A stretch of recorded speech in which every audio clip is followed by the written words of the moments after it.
un podcast Binge Audio.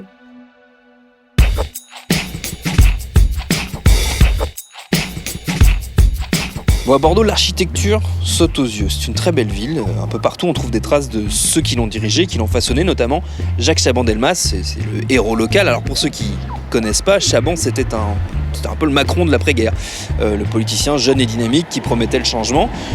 Deux différences quand même, lui était un héros de guerre gaulliste et n'a surtout pas été président de la République, mais Premier ministre, président de l'Assemblée nationale et surtout maire de Bordeaux, donc pendant 47 ans quand même. Il est mort en 2000, il y a 20 ans tout pile, et il est partout. Ici, il y a un boulevard qui porte son nom, il y a aussi un pont, un stade, et il y a notamment une statue impressionnante de lui, à quelques mètres de là où je me trouve, place Péberlan, juste en face de l'hôtel de ville. Celui par contre qui a été un peu effacé de l'histoire locale, c'est un des prédécesseurs de Chaban. Lui aussi, il a longtemps dirigé la ville, il s'appelle Adrien Marquet, c'est un maire un peu encombrant, et on va en discuter avec notre guide du jour, Françoise Taliano-Desgaret, professeure d'histoire contemporaine à Sciences Po Bordeaux. Et donc elle est là, elle est beaucoup plus... Elle est où ? Elle est par terre ? Elle est juste là. On peut aller la voir ? Oui. Donc là, c'est les maires de Bordeaux au 20e et 21e. Oui, donc on pourrait effectivement partir de là. Dans cette liste, nous avons des personnages qui ont marqué vraiment le XXe siècle bordelais. Les plus connus, à mon sens, sont Adrien Marquet, Jacques Chaban-Delmas et Alain Juppé. Oui. Voilà. C'était qui Adrien Marquet du coup ? Adrien Marquet, donc, c'est un maire problématique dans cette liste, peut-on dire. On pourrait même se demander si légitimement il a sa place dans cette liste. Bon, il l'a parce qu'il a exercé quand même un long majorat de 19 années, entre 1925 et 1944. Mais peut-être faudrait-il ajouter une petite parenthèse à côté de son nom.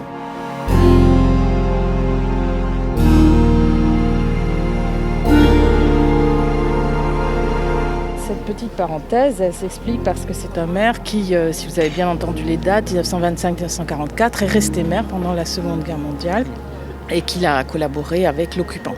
Voilà. Donc on pourrait évidemment se poser la question, comment cela est-il arrivé ? D'autant plus que ce maire au départ est un maire socialiste. En dehors du fait qu'il ait été maire, il a été aussi d'abord conseiller général ici dans la ville.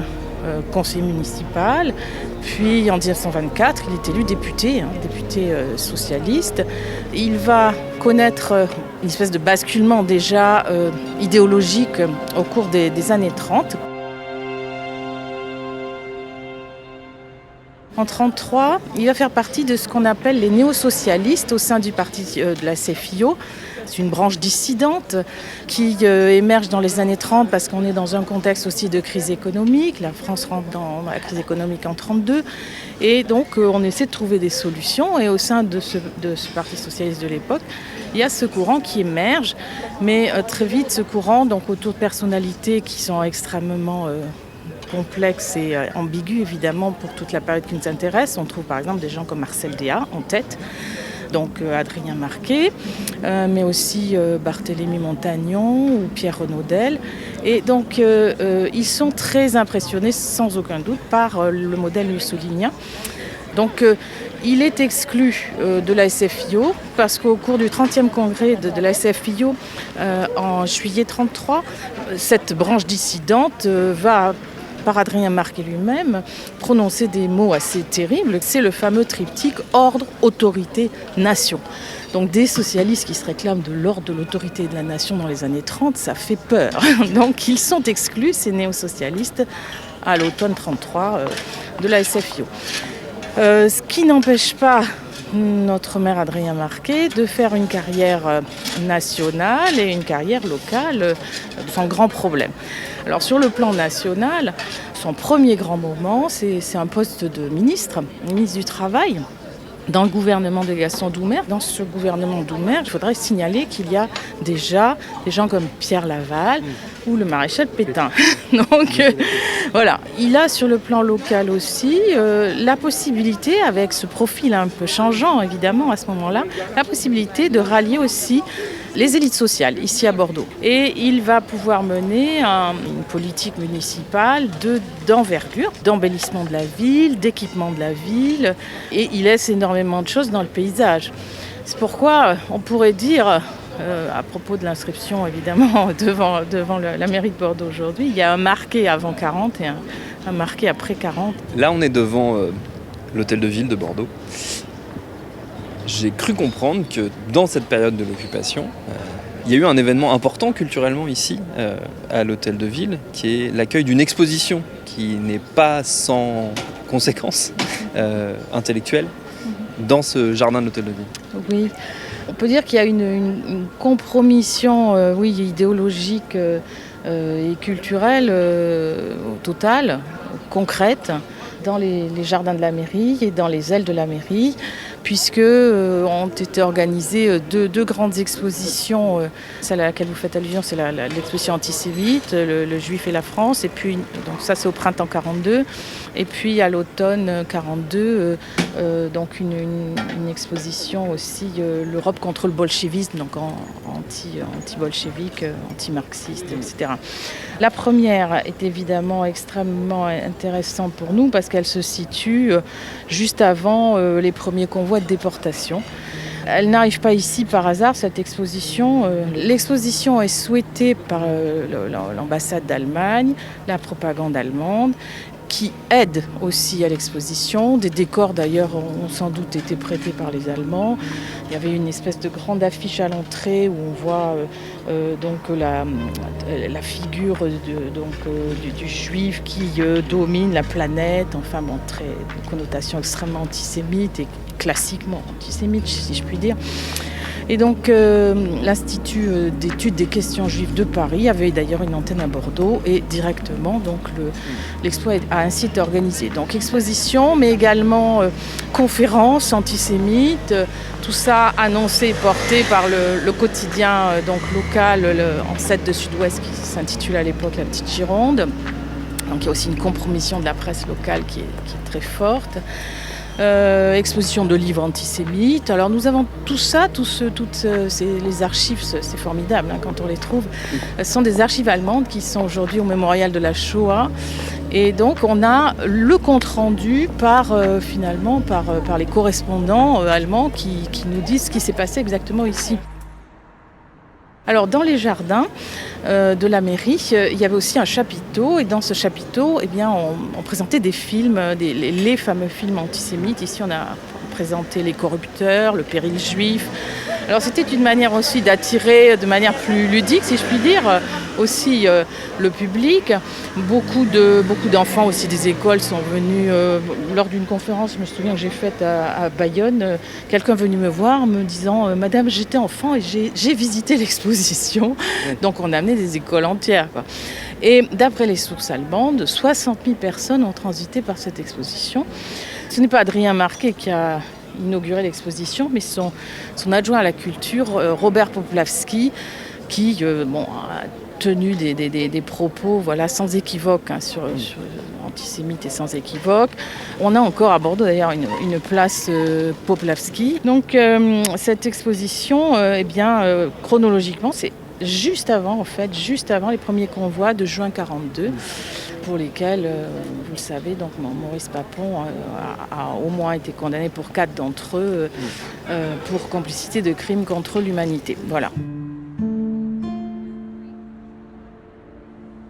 Et une espèce, on peut dire carrément aussi, de syndrome historique, c'est-à-dire d'occultation, de légende noire aussi. C'est peut-être pour ça aussi qu'aujourd'hui vous vous intéressez encore à la question, parce que tout n'a pas encore, je pense, été exploré, compris, précisé. Oui, c'est encore une période qu'il faut travailler, je pense. Oui.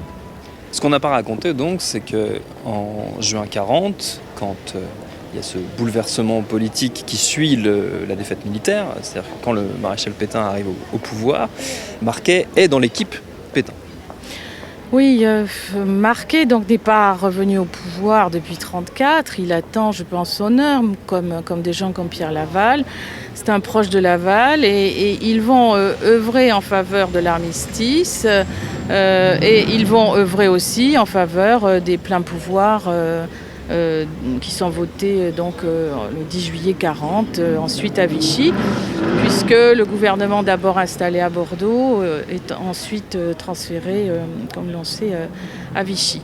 Et dans les deux cités, il agit, oui, aux côtés de Laval pour essayer de convaincre les parlementaires du choix en faveur de Pétain et du choix aussi en faveur de l'armistice. Et il espère évidemment en tirer des bénéfices. Donc là, il saisit l'occasion de revenir au pouvoir. Alors ça ne tarde pas, puisqu'il est d'abord nommé ministre d'État, puis ensuite carrément ministre de l'Intérieur. C'est le premier ministre de l'Intérieur du maréchal Pétain.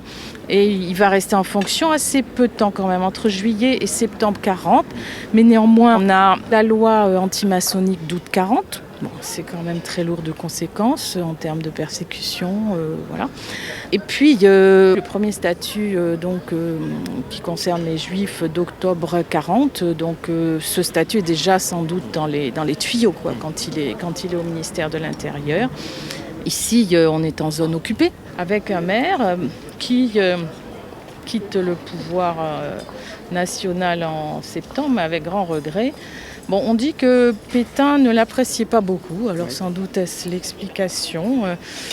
Mais il ne va avoir de cesse de jouer de l'autre côté, c'est-à-dire de jouer du côté allemand pour essayer de revenir au pouvoir. Et Laval, donc, qui revient à partir de 42 pouvoirs, parce que je ne vais pas tout raconter, mais il y a une éclipse. Il quitte le pouvoir, puis il revient. Il quitte le pouvoir. Imposé par les Allemands. Voilà, imposé par les Allemands en avril 42. Et cette fois, donc, Marquet fait des pieds et des mains auprès de Laval, disant, moi je suis tout à fait, comme vous, favorable à plus d'implication dans la collaboration, etc. etc. Et il ne va pas obtenir gain de cause. Voilà. Donc ça va forcément mal se terminer pour Adrien Marquet. Peut-être on racontera ça tout à l'heure au Fort du H. Je propose qu'on a qu'à aller jusqu'à la Bourse du Travail, peut-être pour raconter un peu, parler un peu du Marquet bâtisseur, précisément. Alors où sommes-nous ? Alors nous sommes cours Aristide Briand, à l'angle de la rue Jean Burguet, et nous sommes face au bâtiment de la Bourse du Travail. Donc Bourse du Travail qui fait partie des constructions laissées par Adrien Marquet dans le paysage bordelais. Donc quadrilatère imparfait, tout en béton. Donc on est frappé évidemment par la monumentalité assez écrasante. Donc l'utilisation moderne à l'époque du béton, du verre, du métal, puisqu'on voit là succession aussi de fenêtres de forme aussi extrêmement géométrique. Un rappel peut-être un peu néoclassique avec les colonnes du dernier étage. Sur cette façade aussi, on a la fresque murale, on voit quelques monuments bordelais et les quais, on voit la porte Caillot, la grosse cloche, voilà. Et beaucoup de divinités ou d'allégories féminines dans un style qu'on qualifie pour la période d'art déco. Et donc c'est un monument très emblématique de l'art déco à Bordeaux, ce bâtiment, et ce qu'il y a évidemment à l'intérieur. Donc c'est en 1934 que la décision est prise par Adrien Marquet de construire cette Bourse du Travail qui se voulait être un palais du peuple dédié aux syndicats. Donc c'est sur son aile gauche finalement qu'il satisfait l'électorat en construisant ce bâtiment, qui va être occupé par les syndicats et qui est aujourd'hui occupé par... on voit d'ailleurs le logo de la CGT. Et la construction va s'échelonner jusqu'en construction et décoration, jusqu'en 1942. Voilà, on va peut-être essayer d'y rentrer si c'est possible. Donc ici, véritable... témoignage art déco, l'escalier dessiné, paraît-il, par Jacques Dwels. Jacques Dwels et Marquet, c'est un binôme, donc le maire et son bâtisseur en fait. Ce qu'il faut bien savoir, c'est que Marquet s'implique directement, et dans cette construction particulièrement, et il fait ses choix. ne sais pas à quel point on a le droit peut-être d'aller voir les fresques. C'est où? Faut grimper.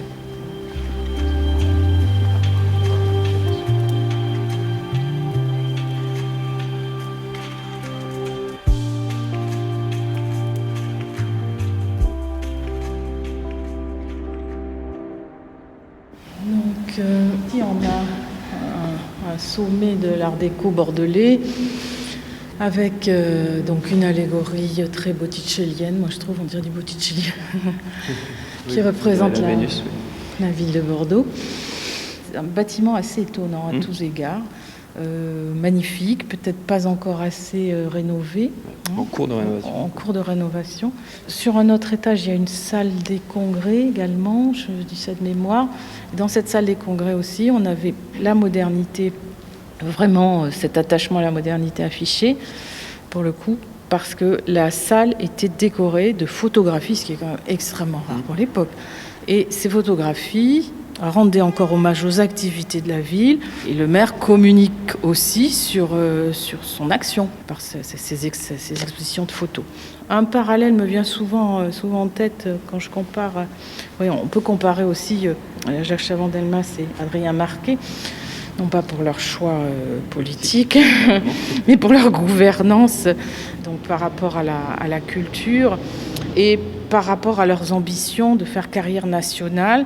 Je pense que tous deux avaient envie de faire rayonner culturellement la ville parce que ça servait leur carrière nationale. Donc il y a un peu de la même démarche chez Marquet, parce que ça servait aussi sa propre gloire, je dirais. Allez-y. Bon alors, qu'est-ce que vous voulez faire?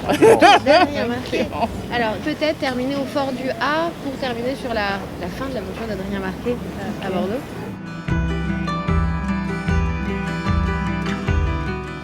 Pas du tout. Voilà, c'est ça ce qui reste du fort du A. Tout ça. Oui, c'est cette ce qu'il en tour-là, ce qui reste. reste du fort du C'est A. la fameuse tour des Minimes. Oui.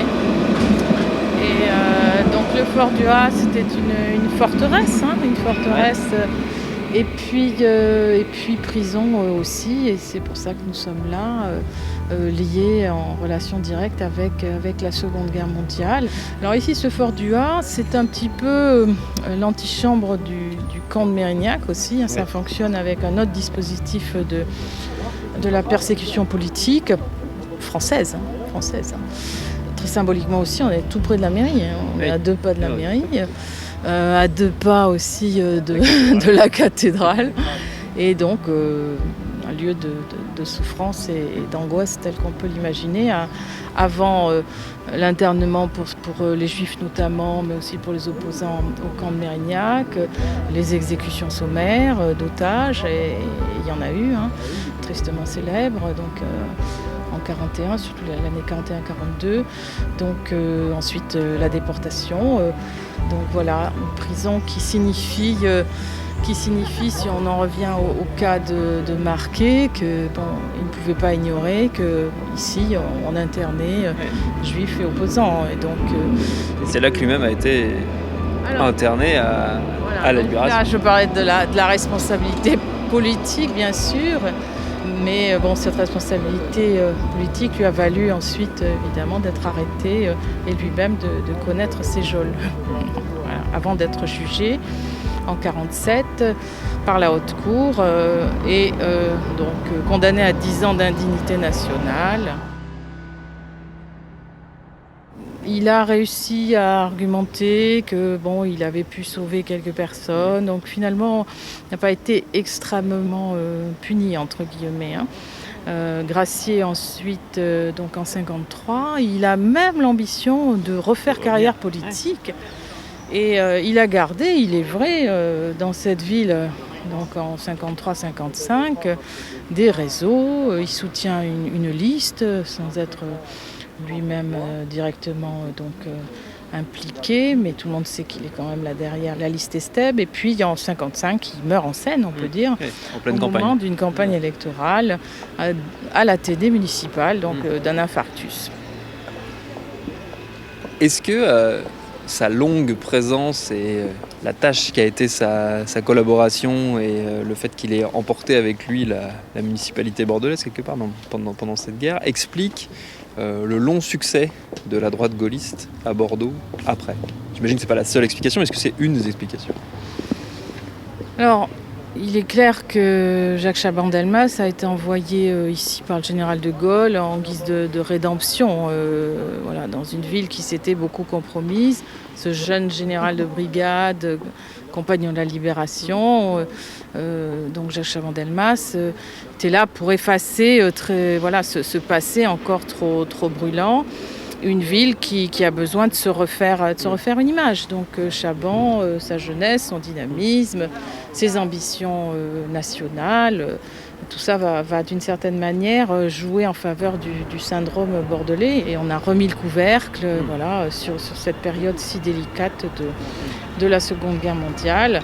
Tant et si bien qu'on se réveille en 81 en lisant Le Canard enchaîné et en voyant le nom de Maurice Papon. Ouais. À côté de la joie populaire, ce mois de mai apporte des éléments dont le moins que l'on puisse dire, c'est qu'ils sont assez sombres. Par exemple, ce qu'il convient d'appeler l'affaire Papon depuis l'apparition des derniers numéros de notre confrère Le Canard enchaîné. Sur ce dossier, le MRAP a tenu cet après-midi même à Bordeaux une conférence de presse à laquelle s'associaient plusieurs associations de résistants et d'anciens combattants. Jean-Pierre Dinan. Oui, alors un rappel historique tout d'abord, Michel. Maurice Papon, ministre démissionnaire, ancien préfet de police, fut du printemps 1942 à la libération de Bordeaux, en août 1944, secrétaire général de la préfecture de la Gironde, tout spécialement chargé des questions juives.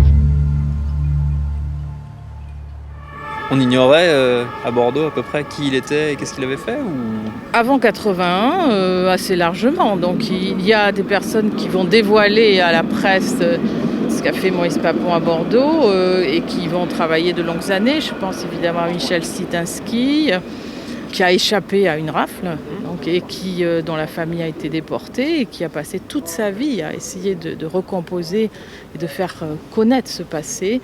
Et donc au premier chef, le rôle direct de Maurice Papon. Beaucoup d'archives étaient signées de Papon, et chose incroyable, c'est-à-dire que elles étaient aux archives départementales. Tous ces documents étaient aux archives départementales et ça dormait là, quoi. Donc sans doute y en a-t-il encore. Est-ce que Bordeaux a encore du mal aujourd'hui, ou est-ce que c'est en train de s'améliorer, à gérer, accepter, comprendre son histoire? J'ai l'impression qu'il y a une forme d'impensé, que ce soit par rapport à la traite négrière ou par rapport à cette période de l'occupation.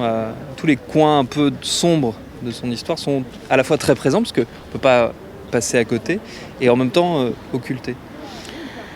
Moi, je pense que les choses sont en train de changer avec les générations nouvelles.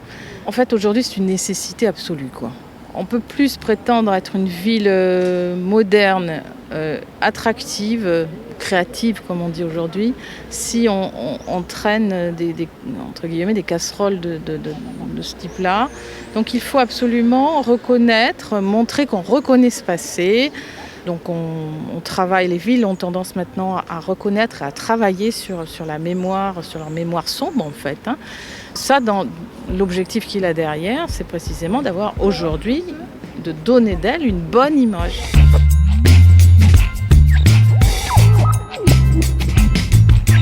Alors je précise que Françoise Taliano-Desgaret a co-signé avec Hubert Bonin et Bernard Lachaise un livre sur Marquet qui s'appelle Les dérives d'une ambition, c'est paru aux éditions Confluence. On a effleuré avec elle un des points cruciaux du rapport complexe qu'entretient Bordeaux et celles et ceux qui la dirigent avec le passé, c'est sa participation très active au commerce de l'esclavage.